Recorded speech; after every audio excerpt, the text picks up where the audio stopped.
Hey y'all, welcome to the first episode of Camp Coffee. Camp Coffee and Critters. I'm Esteban. This would be a nice little blooper to show people because this is also the first one, okay? So yeah, it happens. Totally. Hey y'all, welcome to the first episode of Coffee, Cameras, and Creativity. I'm Dylan. And I'm Esteban. And this podcast is all about our journey as creative entrepreneurs. Yes, and we are wedding and elopement photographers and videographers, but this podcast is not just about weddings and elopements. This is more about our creative journey, all the highs, the lows, and everything in between. So if you're a creative, an entrepreneur, or just curious about what goes on behind the scenes of a business like ours, you're in the right place. So follow along. Yeah.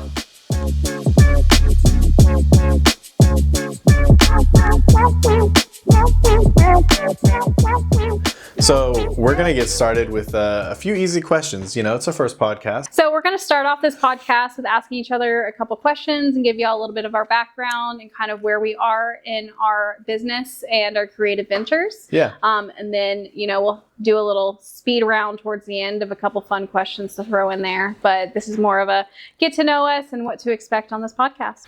Let's do it. Sweet. Well, let's get started. All right. So we're going to start with, how would you explain what we do to someone who has no clue what it means to run a creative business? It's a good question. Well, first off, we're a jack of all trades. Just kidding. You know? But I guess I would explain ultimately that we are creatives who are photographers and videographers who also work in marketing behind the scenes, who are in charge of figuring out what their business looks like day to day.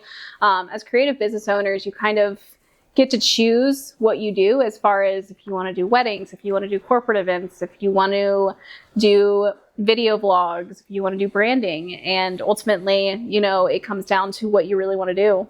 And being creative business owners, it's awesome because you kind of get to choose how each day goes, but you also have to do everything behind the scenes, marketing, finances, the whole shebang. The whole shebang. I definitely agree with all of that. That's a very nice polished answer. She has very nice polished responses and answers. I am the chaotic of the duo a little bit. But you couldn't tell already. and not to make it a negative, but I would compare it. I don't think it's a negative at all. I think it's exhilarating and fun. But I would compare it to and it's cliche, like jumping off a building and then learning how to build a parachute on the way down. For sure. That's what I would compare it to, in a nice, fun, light.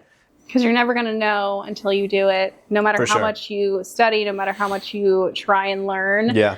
Until you actually jump off that cliff and take the first leap, then, you know, it's not really going to happen. Yeah. There's not a moment where you're like, okay, I've done enough studying, now I'm ready. It's like, it just get started, because you're it's such an awesome, fun journey, but along the way, you're going to figure out, like, what am I doing? That's going to be like a common question in your head. It's going to pop up, or at least for us, a billion times. We've been doing this for like 2 years now? Mm-hmm. 2 years going on 3, and still to this day. We're still learning things every single day.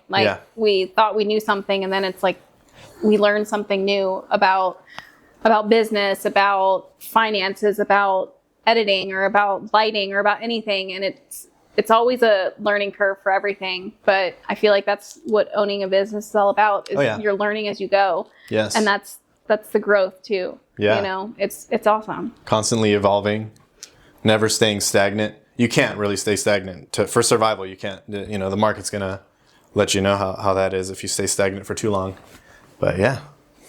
Awesome. So next question. What made us want to start this podcast in the first place? I'll have you go. So I have always wanted to start a podcast. I've just never got the courage to do it, but I've always wanted to start one. I like the idea. I consider myself an enthusiast of marketing. I'm not going to say I'm like the best marketer or whatever out there, but I consume a lot of podcasts. And I like the idea of having like full-blown episodes of something on the internet for people to find, and to, you know, have that as a source to like connect and network with others. And then I like the idea of editing that into like tons and tons of little short form clips that I can put on Reels and Instagram and all that good stuff for more promotion and marketing, and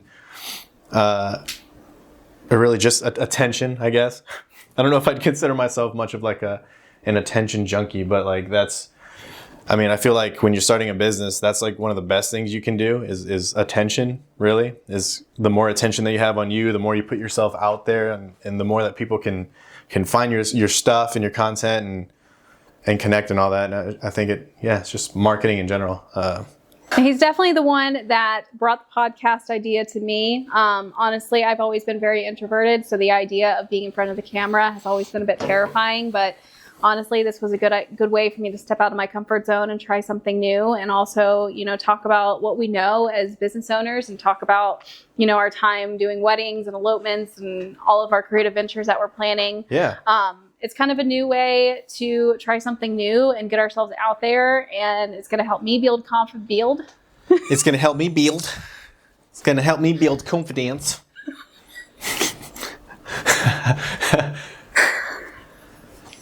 This was also a new way to try new things, experiment what it's like to be in front of the camera, since we're usually the ones behind the camera documenting people's lives, people's weddings, people's awesome creativity. So I also think it's cool that we just started a podcast, or we decided to go ahead and pull the trigger on this right now, because I think you should start a podcast at any point, and you don't have to wait until you're a 20-year veteran or anything like that. Because there's some people that are probably have been thinking about starting their own creative journey, their own business, their own something, anything, and they can sort of just witness us doing it, not so polished, but trying to. Yeah, and maybe our podcast will kind of, open some doors for people and realize that you don't have to know everything before you start a business, or know anything before you start any sort of creative venture. Like, we're still learning as we go, and this podcast is just another one of our creative ventures that we're super excited to explore and have y'all come along with. Yeah. You just have to be a super curious and creative human. Maybe not even creative. You just have to be a super curious human. Just play. You just have to want to have like some drive to try new things and step outside of your comfort zone. And I will definitely say this podcast is making me step outside of my comfort zone, and I'm super stoked to see what happens. Yeah, it's going to be awesome. Yeah. Pushing past fears and pushing past those insecurities. All those insecurities and fears and things that are inside you that prevent you from doing a lot of stuff. Slowly pushing past that and just diving headfirst. Be okay with looking silly. Be okay with sounding silly. Be okay with not being perfect. Be okay with making mistakes, which I am not the best at, but I am learning, because with a business, you will make mistakes. You will mess up. You won't always make people happy. And that's part of owning a business, and that's part of growing. So anytime you make a mistake or anytime you mess up, that's just something, a little tool to help you grow and help you learn. Yep. And it's an opportunity for growth. Every failure. Learn to love failures, because every failure is an opportunity to learn and grow from. Don't ever let it just destroy you, because then you just won't do anything. Good luck, Skip. All right. So for our next one, if we could go back and give ourselves one piece of advice before starting our business, what would it be? Ooh, okay. Right. Probably one piece of advice I would go back and give myself would be, don't let the bad days get you down too much. There's going to be slow times. There's going to be bad days. There's going to be rough experiences, but that's all part of the learning curve. And don't beat yourself up too much, and don't take bad days personally. It's so easy to fall into like the negative trap of like a bad day, or feeling like you didn't do your best, but you're human, and so it's important to know and remind yourself that you're human. And just because it's a bad day doesn't mean tomorrow's going to be a bad day. It's a new day for growth. It's a new day for positivity, and you learn from your mistakes and you just grow, and then you get better, and there's going to be more better days than the bad ones. For sure. But owning a business and life itself doesn't come with all happiness and joy. So it's important to embrace everything, embrace every experience, embrace every challenge. All the ups and all the downs. For sure. Because they're going to be there, and it's inevitable. So why not enjoy it and try to make the best of it? Mm-hmm.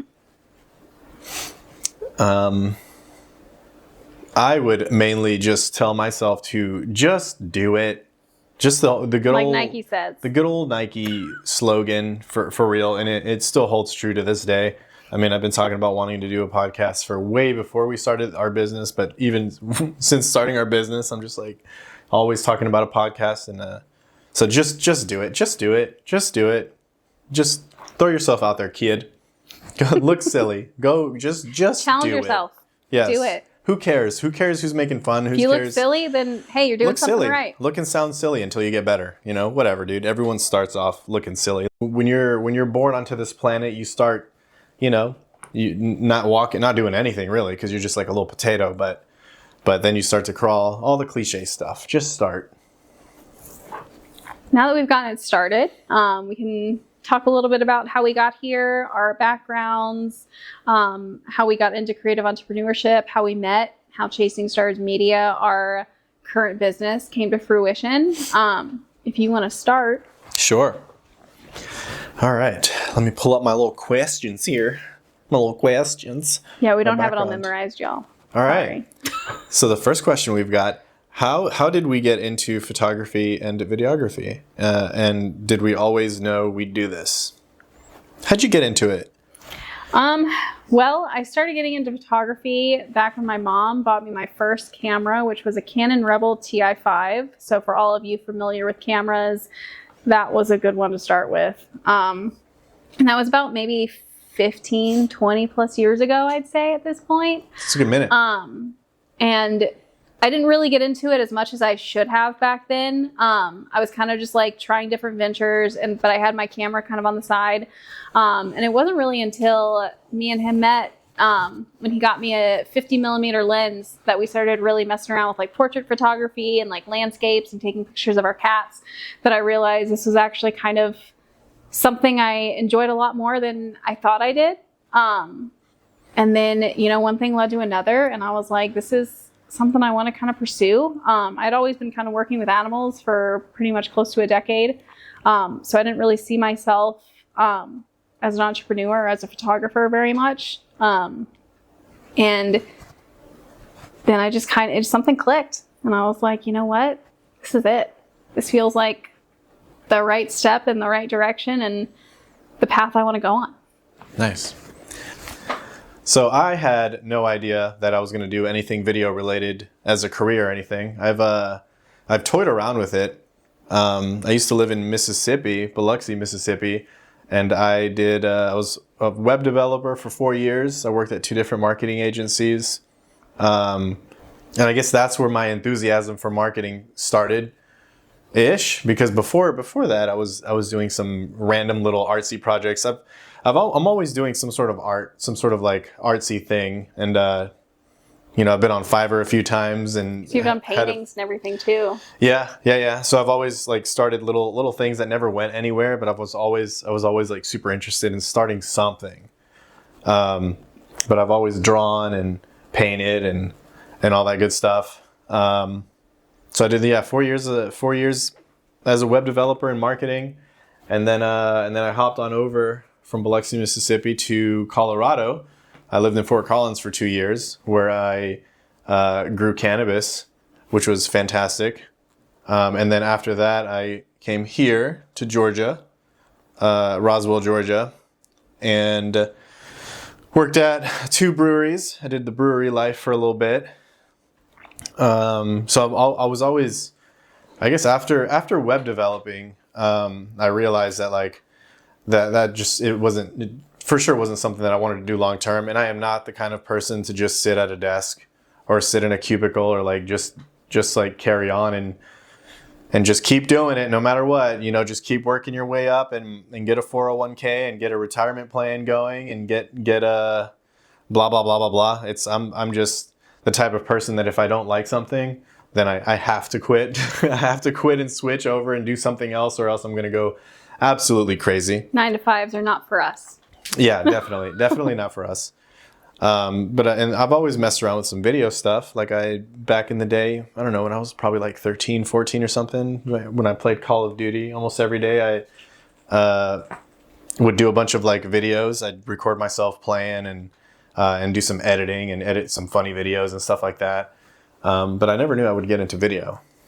So it wasn't until I moved here to Georgia, and then we decided to hop in. I barely even remember how we even got started with that. Yeah, I mean, I was working at the Atlantic Humane Society at the Alpharetta campus, and at one point, this was kind of during the time we started Chasing Stars Media. And so we were both kind of doing different jobs at the time. And I was working at Sweetwater Brewing. And then an opportunity presented itself where the Alpharetta location was shutting down. So I was either to go down to the Midtown location and do a position that I wasn't really feeling, or take like a severance and kind of go from there. And we kind of got to talking, and, the severance pay ended up being the right choice because we were like, we could do this business and dive headfirst into it. And honestly, that was probably the best decision we could have made, especially for me. I didn't really see myself getting out of the animal field, but honestly, it's been one of the best decisions I've made. Love animals, obviously. We've got 2 cats, and, one day we're going to have more animals when we have more space. But Lord, one more. No, more. But honestly, like, once we dived headfirst into this, it's just been go, go, go. And, we haven't looked back. And I remember before the severance talk, it may have just lined up beautifully. But I want to say before that, even, we were like tickling the idea of starting something. Were we? Because I remember. Well, we had been doing this, before the severance talk. That's right.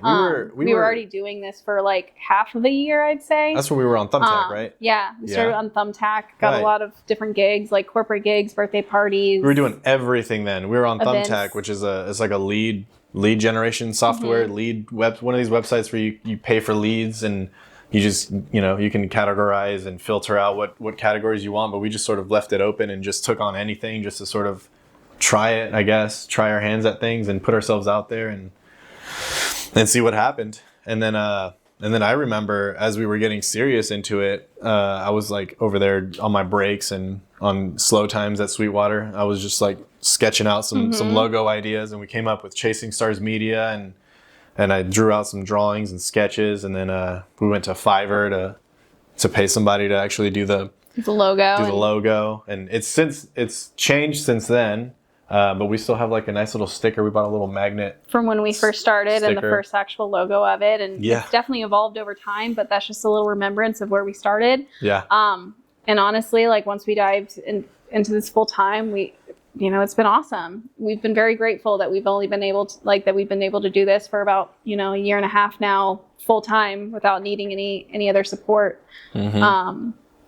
But it was just kind of like we had already been doing it for like 6 months. And, at the time when I was kind of debating on what I wanted to do with my job, and you were, at breweries and stuff, right? Yep. I was at Sweetwater, and I was getting to a point where I'm like, I can't with this, man. My soul is just, and it's not like it was a bad gig or anything. I was just like, I don't know what it is. I don't know if I'm just too stubborn or what, but this listening to somebody else telling me what to do thing is just not working out for me.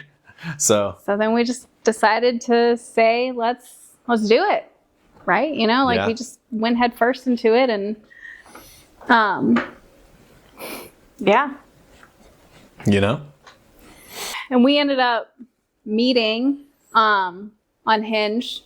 So I guess you can say dating apps work. Yes.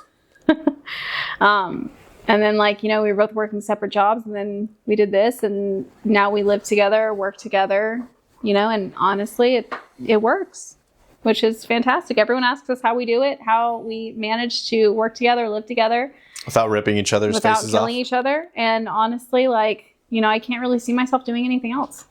It just works. And we're very grateful for that too.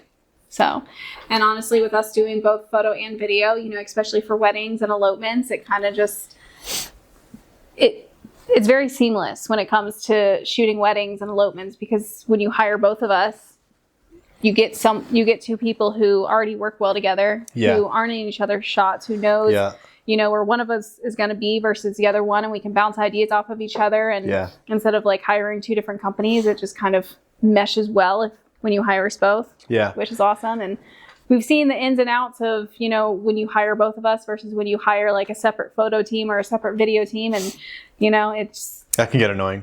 Yeah. Yeah. Just being in each other's shots all the time and not really flowing, and them mentioning they won't be in your shot when your tripod is set up, but they're in your shot when your tripod is set up.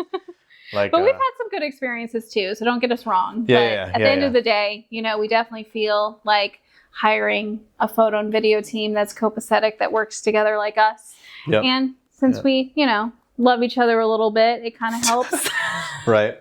And we take what we do very seriously. So we snap into professional mode and we're on it on whenever, during weddings and any gig really. So there's not any of that weirdness. It's almost like we're like, once we get into work mode, we're in work mode. We're in work mode. Yeah. It's like, yeah. We can literally be talking about like going on a vacation, and then once we get to the wedding, it's like game on. Yeah, something it's comes. Like it's just, game face changes. Yeah. We do our handshake and our pregame handshake. Yeah. Yeah, we always have a pregame handshake that we always do for any weddings or any gigs prior, and that definitely sets us up for success. And if like one of us needs like an idea, we're bouncing off of each other, saying, "Hey, why don't we get this shot?" or "How about you get this?" And it's awesome, and we're really grateful for what we get to do, and we're grateful for our couples too. Yeah. I have a good question. What's the hardest part that no one talks about? Like, would you say burnout, imposter syndrome, managing finances, marketing? I feel like there's so many things that, aren't that easy. So definitely finances. I mean, unless you're just good with money, I'm not. I'm not the worst with money, but I mean, I'm definitely not crazy organized.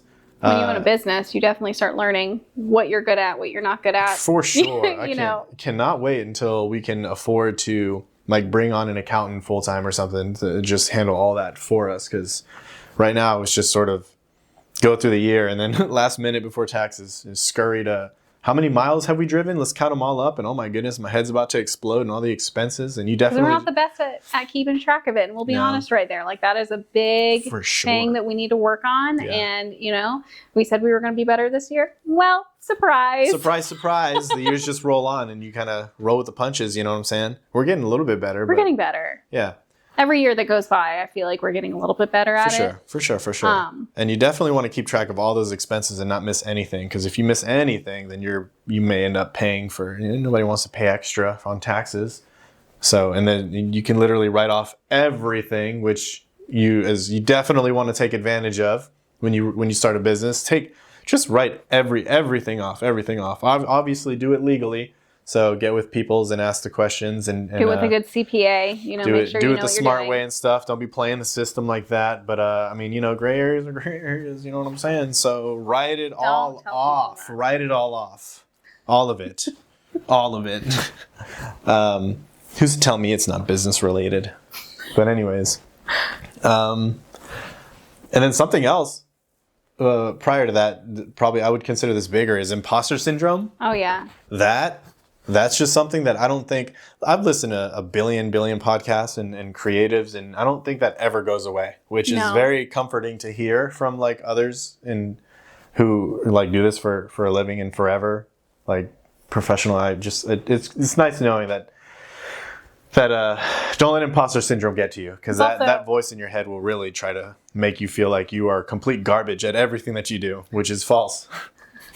It's also hard during slow season. Imposter syndrome really kicks in, especially if you're not super busy or like, you see all these other like creatives doing all these awesome shoots that you want to be partaking in. But, honestly, when it comes down to imposter syndrome, read your reviews. Read the reviews that clients left you about how amazing their experience was and how awesome it was to work with you. And then look at your work. Yeah. Because honestly, looking back at the work you've created and like the art you've created really helps you out of your imposter syndrome. But also make time for creative shoots. Make time to do shoots that you just want to do for fun. Stay active. Try to stay active as much as possible, because the more you're not active, the more that voice gets louder and louder. Yeah. And marketing. Marketing is a big thing that honestly I am terrible at, because I'm not great at selling myself or like being a good salesman and saying, hey, work with us because we're awesome. But at the end of the day, marketing is something that, we're slowly and quickly learning, I guess, if you will. Because at the end of the day, you do have to market yourself and you do have to push your business and, write blogs and post stories and post reels, on social media to get your name out there. And let the people know that you're alive and going. And this podcast is a very fantastic way of marketing as well, because that's going to be an exciting little venture, little journey that we experience. and it'll help with posts. It'll help with all the things. You know. Mm-hmm. Okay. All right. Here's a fun one. Okay. So, is there a myth? Okay. Is there a myth about being a creative entrepreneur that we want to debunk right now? Ooh, it's a good one. Yeah. Probably the idea that creativity is all about inspiration and waiting for the perfect moment. Many people kind of believe that creative work comes only when the stars align, but in reality, you need to go out and get it. You know, you need to go out and create that creativity and create the magic yourself instead of waiting for it to come to you. I definitely feel like I've waited for some inspiration to pop up, and honestly, I'll get into creative ruts, and that kind of forces me to step out of my comfort zone and step out of the box and find a way to bring the inspiration to me, actually. Yeah, and when the stars do align, that's a fantastic thing as well. Sure. But things, I mean, just waiting until something hits or you're feeling a certain type of way doesn't always work. It may sometimes, you know. For sure. For me in editing, you know, a lot of the times I have to be in a certain mood.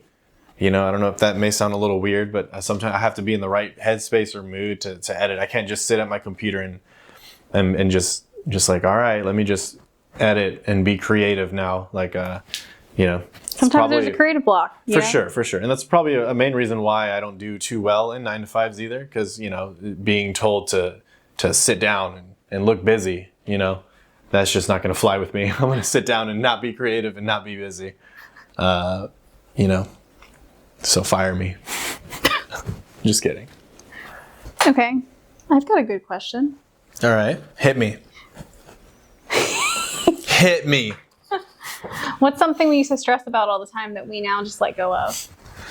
That we used to stress about all the time, but now we just let go of? Mm-hmm. I don't know. I feel like in the beginning, I mean, of course, we used to stress about like just thinking too much about the gig, about everything. Having it all together. Yeah, having it all together and looking this and, you know, not looking this way, or like, what if we XYZ or whatever, and just being in our heads a little too much before the gig.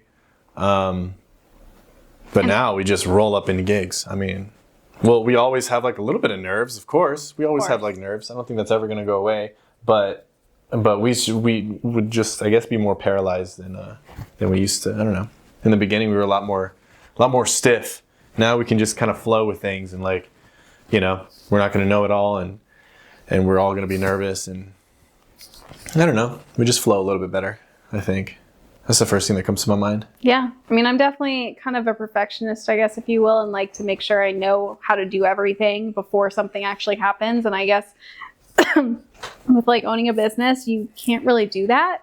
Because at the end of the day, you're not going to know everything. You're not going to know how everything works, but you can at least be as prepared as you can, you know, and like for sure let things happen. And by having the knowledge and the skills of, you know, at least knowing how to point a camera and shoot and use the right, you know, aperture, right shutter speed, right ISO, you know, or like just knowing what to do in that regard and just feeling confident in your skills, that right there, you know, sets you apart. And that right there kind of pushes you through the session and pushes you through an experience. And, you know, with like weddings and elopements, we, you know, send questionnaires, we'll go over timelines, we'll, you know, talk with the couples and find out what's important to them. And like at the end of the day, you know, every wedding is different, but also, you know, every wedding is kind of similar in how it flows. Yeah. Aside from elopements where, you know, there could be just so much going on. You know. Yeah, that's a big part that helped out too, was like in the beginning, probably why we were so stiff and nervous and stuff is because we haven't gone through like the experiences that we need in order to figure out what we even need to plan for. We can plan, I mean, of course, make sure everything's charged, make sure you have all your equipment and all that stuff. That's a solid amount of planning that you kind of have to do from the beginning, which is awesome. But then after you do a couple weddings or a couple gigs, it doesn't have to be weddings, any kind of creative gigs, you start to pick up on things and realize like, oh, snap. So we probably need X, Y, Z, and we need to plan for X, Y, Z to make the experience better. Not that you did it wrong that first time, but you just sort of pick things up and you're like, okay, to enhance this experience, whatever. And then if you're doing a certain amount of gigs and, you know, you're not doing a bad job, you're doing great, but the reviews aren't flowing in, then you're like, what can we do to like enhance the experience so that, our clients and our couples feel like we're doing the most. Yeah. Like we want to be able to provide more value than what, how do you say that? Provide more value. Mm-hmm. More value, like give more than you take. That's sort of what we're trying to have our couples and clients feel. So, and even at the end of the day, no matter how much you plan, life is uncertain, events are uncertain. So just because you plan and you bring, all the equipment, extra batteries, extra SD cards, things can go wrong. For sure. Like timelines can run behind, it could end up raining during your ceremony. There's a lot of things that could happen. And, we are definitely very go with the flow, and we always have backup plans too. So when you choose to work with us, just know, like, we've got backup plan upon backup plan.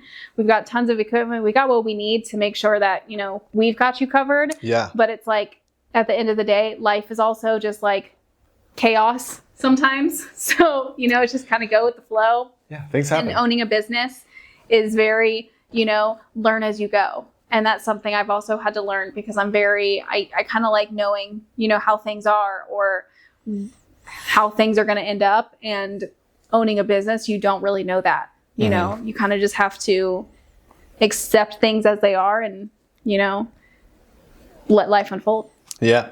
And then I could be a bit more, I don't want to say reckless, but I do want to say reckless. I can be a bit more reckless. I'm more the type that I would just rather jump in there than think about it too much.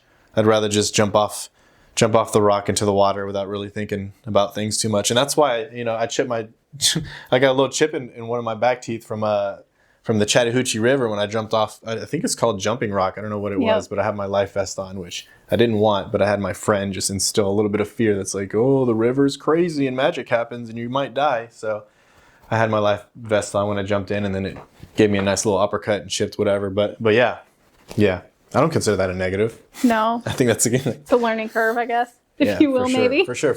I'm learning from her as far as the preparedness and being more just like making sure all the, you have all your ducks in a row and such. And then I'd like to think that maybe you're taking from me, and as far as just sort of sometimes you just gotta just go for it. Go with the flow. I just gotta kind of accept things as they are and be willing to either make mistakes or also just kind of let things unfold as they will, even if it's not the idea or vision I had in my head, and that's completely okay. Mm-hmm. So yeah, right on. Awesome. I like that segment. That was nice. Yeah. All right. Thanks y'all for listening. We really appreciate y'all tuning in and listening to our first podcast episode. Yes. Hopefully it wasn't too choppy. We're gonna definitely clean it up a good bit, but it's only gonna get better from here. Yes. And on next week's episode, we're going to be talking about all things weddings and elopements, how we handle the initial inquiry, how we communicate with our couples, and then also through the final gallery and video delivery. Yep. It's going to be all things weddings. Yeah, from beginning to end, all that. So whether you are interested in maybe being a wedding or elopement photographer, videographer, or if you're just curious about our process and what we do, or then we'll hit all of those fun topics in the next episode. Or if you're a future couple of ours, just tuning in for the first time, welcome. Get to know our process. Aloha. So if you like this episode, make sure to follow us along, subscribe, follow. Our podcast is called Coffee, Cameras, and Creativity. You can also follow us on our Chasing Stars Media accounts, Chasing Stars Media on all social platforms. Yep. And we will be posting all of these to Spotify and Apple and YouTube. So make sure to subscribe and follow us along. Yeah, and if you're on YouTube, all this information is going to be down in the description. Awesome. Thanks for tuning in. See you in the next one.